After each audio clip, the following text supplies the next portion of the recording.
കഴുതപ്പുറത്തേറി വന്ന യേശുവിനെ ജെറുസലേം ജനത ഒലീവിൻ ചിലകൾ വീശിയും ഓശാന പാടിയും എതിരേറ്റതിന്റെ ഓർമ്മയിൽ ദേവാലയങ്ങളിൽ പ്രത്യേക ചടങ്ങുകൾ സംഘടിപ്പിച്ചു. വൈദികർ വിശുദ്ധീകരിച്ചു നൽകിയ കുരുത്തോലകൾ വഹിച്ച് വിശ്വാസികൾ ഞായറാഴ്ച കുരുത്തോല പ്രദർശനവും നടത്തി.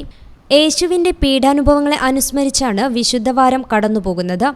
യേശുവിന്റെ അവസാനാത്താഴം പങ്കിട്ടതിന്റെ ഓർമ്മയിൽ 26-ന് പെസഹ ആചരിക്കും. അതോടൊപ്പം ദേവാലയങ്ങളിൽ കാൽക്കഴുകൽ ശുശ്രൂഷയും ഭവനങ്ങളിൽ അപ്പം മുറിക്കൽ ശുശ്രൂഷയും നടക്കും.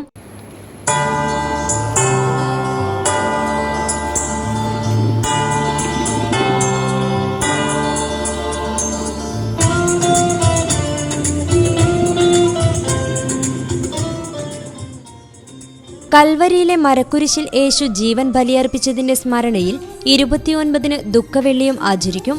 തുടർന്ന് മരണത്തെ കീഴടക്കി യേശു ഉയർത്തെഴുന്നേറ്റതിന്റെ ആഹ്ലാദവുമായി 31-ന് ഉയിർപ്പ് തിരുനാൾ ആഘോഷിക്കുന്നതോടെ 50 നാൾ നീണ്ടുനിന്ന നോമ്പാനുഷ്ഠാനത്തിനും പരിസമാപ്തി കുറിക്കും. News bureau, Malappuram. ഇനി എല്ലാ ആഘോഷങ്ങളും കവിതയിൽ നിന്നാകും. കവിത ഗോൾഡൻ ഡയമണ്ട്സ്.